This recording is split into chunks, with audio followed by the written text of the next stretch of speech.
Mau punya penghasilan dari bisnis online? Udah tahu apa aja yang perlu disiapin? Down, yeah. I've been feeling so down, yeah. Can you tell me why? I'm down, yeah. No friends of mine. Halo teman Saski, semoga kalian dalam keadaan sehat dan bahagia selalu ya. Di video kali ini, Saski bakal share jawaban dari pertanyaan yang sering banget ditanyain, yaitu gimana sih cara mulai dan take action untuk bisnis online kita? Apa sih do and don'ts-nya? Modalnya gimana?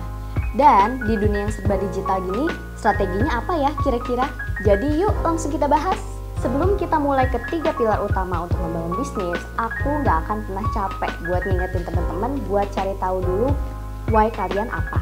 Jadi kalian harus cari tahu dulu nih, apa why kalian? Kenapa kalian pengen membangun bisnis ini? Bisa karena butuh uang, suka bidang atau produknya, punya resource-nya, pengen nge-solve problem yang ada, atau siapa tahu pengen lanjutin bisnis orang tua kalian. Apapun why-nya, dan sebanyak apapun why teman-teman, ini wajib banget dicari tahu. Karena why ini akan menjadi dasar motivasi teman-teman untuk berbisnis. Dan ketika nanti kalian mau nentuin strategi, si why ini penting banget nih buat nentuin mana strategi yang efektif atau enggak untuk mencapai why-nya teman-teman. Langsung aja kita ke 3 pilar untuk membangun bisnis, yaitu market, product, dan company. Yang pertama adalah market. Ibarat di dunia ini ada banyak banget orang, nah kalian tuh mau jualan ke siapa sih? Target market kalian tuh siapa sih? Jadi langkah yang pertama adalah identifikasi target market kalian. Karena ternyata setiap target market itu punya masalah dan kebutuhan yang berbeda-beda. Makanya penting banget nih buat tahu target market kalian tuh siapa. Contohnya, kalian mau jualan alat tulis ke anak SMA. Mungkin kalian akan jualannya kalau nggak pulpen Kokoro, pulpen Sarasa. Nah, kasus ini tuh beda-beda tergantung target marketnya. Kalau ke anak SD, mungkin mereka butuhnya pensil yang diraut. Untuk anak SMP, mungkin mereka butuhnya pensil mekanik. Untuk anak SMA sama kuliah, mungkin mereka butuhnya pulpen-pulpen yang warna-warni. Kalau pekerja, mungkin butuhnya pulpen yang lebih formal, bahkan pulpen tab. Jadi penting banget nih buat cari tahu sebenarnya target market kalian tuh apa dan mereka tuh butuh produk kalian untuk kegiatan apa. Pro tip dari aku untuk menentukan target market kalian adalah tap the most approachable market for you. Jadi tap market yang paling gampang kalian approach. Dengan mengetap market yang paling gampang kita approach, kita jadi lebih mudah juga untuk dapatkan informasi-informasi tentang mereka. Tentang apa aja nih? Yang pertama, masalah apa aja nih yang mereka hadapin. Kemudian, kebutuhan mereka tuh sebenarnya apa sih? Lalu, mereka dapat informasi dari mana? Atau information source-nya dari mana? Dan yang terakhir, yang penting juga, decision making-nya mereka seperti apa? Ketika mereka mau beli suatu benda, gimana nih decision making prosesnya dari mereka cari-cari barang sampai akhirnya mereka memutuskan untuk beli produk. Contohnya, di bisnis aku sendiri, aku jualan knitwear dan target market aku adalah anak-anak SMA. Karena pada saat itu aku nyadar bahwa teman-temanku sendiri nih, anak-anak SMA, gaya-gayaannya itu ke sekolah pakai sweater, pakai hoodie, atau ke bimbel juga gaya-gayaannya pakai sweater, pakai hoodie. Jadi di situ aku ngelihat kebutuhan mereka. Oh, ternyata mereka itu butuh knitwear atau sweater untuk bimbel dan ke sekolah. Kemudian karena mereka teman-teman aku juga, aku jadi bisa menekan-nekan nih. Mereka butuh knitwear, kemudian mereka tuh tahu produk-produk tuh dari mana. Oh, ternyata mereka lihat dari Instagram, mereka lihat dari influencer, dari teman-temannya, atau bahkan mereka main nih ke mall terus lihat brand-brand yang di mall. Terakhir, aku juga jadi tahu decision makingnya mereka. Ternyata mereka tuh kalau nyari produk dan nentuin beli produk tuh kayak gimana prosesnya. Oh, ternyata kalau dulu 2014 cari dulu di hashtag misalnya sweater murah, sweater rajut gitu, kemudian ketemu.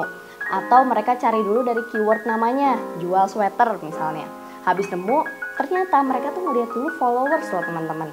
Kalau followersnya banyak, oh trusted nih online shopnya. Tapi kalau enggak, ternyata mereka biasanya skip.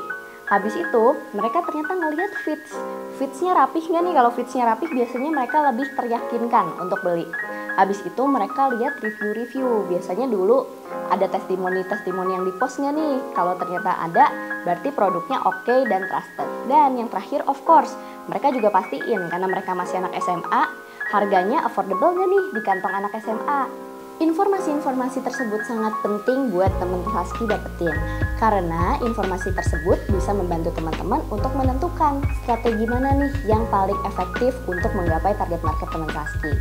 Nah, dapat infonya itu dari mana aja sih?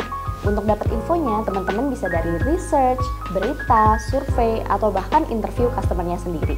Sama kalau sekarang di Instagram tuh kita bisa lihat analytics loh, followers kita siapa, mereka online-nya jam berapa, gendernya apa, dan lain-lain. Selain itu, jangan lupa kita juga perlu melakukan kompetitor analisis. Dari kompetitor analisis ini, teman-teman cari siapa sih pelaku-pelaku bisnis lainnya yang menjual barang yang sejenis atau setipe sama produk yang teman Saski jual. Walaupun produknya sama, bisa jadi target market mereka berbeda. Kalau target market mereka berbeda, pasti strategi yang mereka gunakan juga berbeda. Nah, gimana sih cara tahu strategi yang mereka gunakan apa aja? Ini waktunya kamu pakai tuh skill stalkingnya kamu. Kamu lihat highlights mereka apa aja, teks mereka apa aja. Kalau dari teks kan ketahuan nih, oh mereka tuh endorse siapa aja misalnya. Kemudian lihat lagi yang diangkat ke story tuh sama mereka apa aja, yang diangkat di post apa aja, harga dan campaign sosmed yang dipakai apa aja. Dari sana teman-teman bisa analisa nih dari banyak strategi yang mereka pakai, kira-kira mana strategi yang bisa diimplementasikan juga di brand teman-teman. Atau mana juga strategi yang kira-kira nggak cocok untuk bisnis teman-teman. Setelah tahu strategi, teman-teman juga bisa tahu SWOT-nya dari produk-produk teman-teman. SWOT itu apa sih? Strength, weakness, opportunity, dan threat. Jadi teman-teman tuh bisa tahu sebenarnya kondisi produknya teman-teman dibanding kompetitor teman-teman tuh ada di posisi mana sih? Misalnya nih, aku jual knitwear. Aku tahu nih, strength aku ada di bahan yang premium, warna yang bagus, model yang up to date dan cantik-cantik. Dari situ aku benar-benar kuatin nih value itu dari brand aku. Jadi aku kalau photoshoot aku tonjolin tuh, wah produk aku tuh warna-warni, modelnya baru-baru, up to date, cantik-cantik dan cocok untuk dipakai sebagai occasion. Dan karena aku bilang aku premium, jadi aku juga bikin video-video review-reviewnya produk aku yang nunjukin kalau produk aku tuh tebal gak kayak knit lainnya. Dan aku juga bener-bener naikin nih testimoni-testimoni customer yang bilang kalau produk aku itu worth it. Dari analisa tersebut, teman-teman jadi bisa tahu banyak hal. Salah satunya apa nih kelebihan kekurangan teman-teman? Apa nih kelebihan kekurangan kompetitornya teman-teman? Dan yang terakhir, sebenarnya yang customer butuhin tuh apa sih? Bisa lihat bagian selanjutnya ya. Ketika teman-teman melakukan kompetitor survei, tidak menutup kemungkinan teman-teman akan menemukan brand-brand lainnya yang oke-oke banget nih, brandnya oke, strateginya oke gitu. Nah dari sini teman-teman sebenarnya bisa lakukan benchmarking. Tapi ketika kita benchmarking, jangan lupa kita lakukan ATM. Amati, tiru, modifikasi. Nah aku tekenin banget ya ini teman-teman, modifikasi biar nggak copycat. Dan modifikasi ini adalah sesuai dengan apa yang sebenarnya customer teman-teman butuhkan. Jadi modifikasinya lebih baik lagi tapi sesuai sama apa yang dibutuhkan market teman-teman. Jadi sebenarnya balik lagi nih ke target market teman-teman Saski. Listen to your customer, sebenarnya mereka tuh butuhnya apa sih?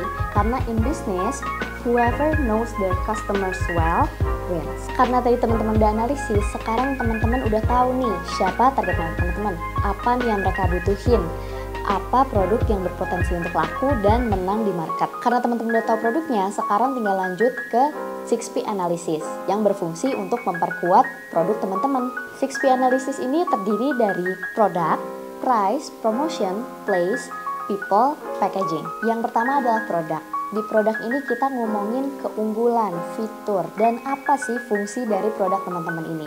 Dan fungsi ini bisa diomongin secara fisikal dan emosional. Jadi misalnya baju, kalau dipakai, oh saya merasa hangat misalnya kalau knitwear. Tapi ternyata kalau dipakai secara emosional, saya merasa cantik, saya merasa awet muda. Makanya teman-teman penting juga nih buat analisa fungsi secara fisikal dan emosional. Yang kedua adalah price. Nah ini teman-teman cari tahu kira-kira pengen jual di harga berapa, mengincar target market mana, apakah kelas atas, menengah, atau bawah, dan apakah teman-teman akan membuat promosi atau diskon pembukaan misalnya. Yang ketiga adalah promotion. Jadi promosi-promosi apa nih yang akan teman-teman buat? Misalnya pakai giveaway, misalnya pakai iklan, misalnya pakai influencer. Jadi coba teman-teman tentuin nih strategi promosi apa aja yang akan teman-teman laksanakan. Yang keempat adalah place. Nah, ini teman-teman tentuin produk ini mau dijual di mana. Kalaupun di online kan ada platformnya. Apakah e-commerce, apakah WhatsApp, apakah website, apakah TikTok Shop, atau siapa tahu teman-teman mau jual di offline juga. Apa bikin store sendiri atau titip di toko orang atau konsinyasi. Yang kelima adalah people. Nah, people ini penting banget karena mereka adalah orang-orang yang akan menjalankan bisnis kalian day to day. Dan yang terakhir adalah packaging. Jadi packaging ini kalau di bisnis online teman-teman, ini penting banget karena ketika produknya sampai, sebelum mereka buka mereka akan lihat packaging dulu gitu. Dan kalau packagingnya lucu, mereka tuh biasanya nggak suka untuk nge-story, dan kalau mereka nge-share story apa? Berarti circle mereka bakal jadi aware sama produk teman-teman. Untuk produk ini, pro tip dari aku adalah put yourself in your customer shoes. Maksudnya apa? Jadi kita simpan nih kita sebagai customer. Kira-kira kalau produknya ini harganya segini, kualitasnya kayak gini, desainnya kayak gini, teman-teman mau beli nggak? Dan kalau misalnya teman-teman udah beli, udah terima produknya, udah dapet realnya nih kayak gimana, kira-kira teman-teman akan bilang worth it atau enggak? Next levelnya teman-teman, kira-kira setelah teman-teman terima produknya, teman-teman bakal mau share itu enggak? Atau rekomendasi nih produk ini ke teman-teman terdekat kalian? Kalau misalnya mau, berarti itu standarnya produk teman-teman tuh oke banget. Tapi teman-teman ingat aja nggak ada produk yang sempurna. Jadi untuk first launch, teman-teman bisa banget keluarin dulu produk MVP atau minimum viable product. Jadi at least si barang itu menyelesaikan permasalahan yang dihadapi oleh target market teman-teman. Nantinya bisa jadi produk ini perlu diimprove karena ternyata kebutuhan target market teman-teman ternyata berbeda. Tapi nggak apa-apa, jadi teman-teman tinggal improve terus sampai produknya sesuai dengan yang diperlukan. Kalau misalnya udah oke, baru deh teman-teman boleh banget produksinya lebih banyak supaya quantity untuk dijualnya juga lebih banyak. Pilar ketiga adalah company. Kalau tadi di 6P analysis kita ngomongin produk, sekarang kita ngomongin people. Kenapa sih people itu penting banget? Karena kalaupun target market udah oke, produk udah oke, strategi udah oke, tapi yang jalanin strateginya siapa? Orang yang di dalam company-nya kan. Nah, sebelum teman-teman recruit the best people untuk masuk di company teman-teman, pertama teman-teman biasanya self-starter dulu kan. Semuanya kita lakuin sendiri. Sebenarnya ngelakuin sendiri di awal tuh ini penting juga. Karena supaya kita tahu dulu nih value, purpose, sama missionnya company kita tuh apa. Makanya tadi di awal aku minta cari tahu dulu why teman-teman tuh sebenarnya dalam bikin bisnis ini apa. Setelah tahu visi, misi, purpose, teman-teman bisa tentuin nih kira-kira sebenarnya di bisnis ini tuh pekerjaan yang dilakukan apa aja sih. Berarti butuh divisi apa aja. Berarti si orang-orang divisi ini pekerjaannya apa aja. Dan standar prosedurnya itu seperti apa, supaya walaupun nanti kita kasih ke orang lain, kita delegate, standarnya tetap sesuai dengan ekspektasi teman-teman. Setelah itu baru deh teman-teman recruit the best people to team up in your company. Nah, untuk tampilan keluarnya, untuk ke customer, teman-teman bisa banget pakai branding, mulai dari color palette, logo, visual, packaging, karena branding ini yang akan membedakan brand teman-teman dan brand lainnya. Dan branding ini yang akan mengingatkan target market teman-teman, nanemin di otaknya tentang karakter company teman-teman. The next level of branding adalah ketika mereka nggak peduli lagi nih apa yang kamu jual, kualitasnya kayak gimana, harganya berapa. They keep buying because they know it's your brand. Jadi sebesar itu tuh impactnya branding terhadap company-nya teman-teman. Contohnya, kalian prefer beli kopi dari si Ijo, atau marketplace yang warna orange, atau prefer beli ayam di huruf M warna kuning. Itu dia teman-teman, makanya teman-teman juga perlu branding di company kalian.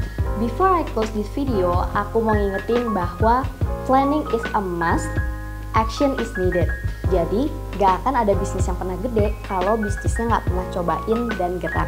So think about it teman-teman. Build your dreams, or somebody else will hire you to build theirs. Nah, itu dia teman-teman, 3 pilar bisnis yang perlu teman-teman persiapkan. Ada market, produk, sama company. Nah, setelah nonton video ini kira-kira apa nih? Kira-kira next plan-nya teman-teman apa? Dan timingnya kayak gimana?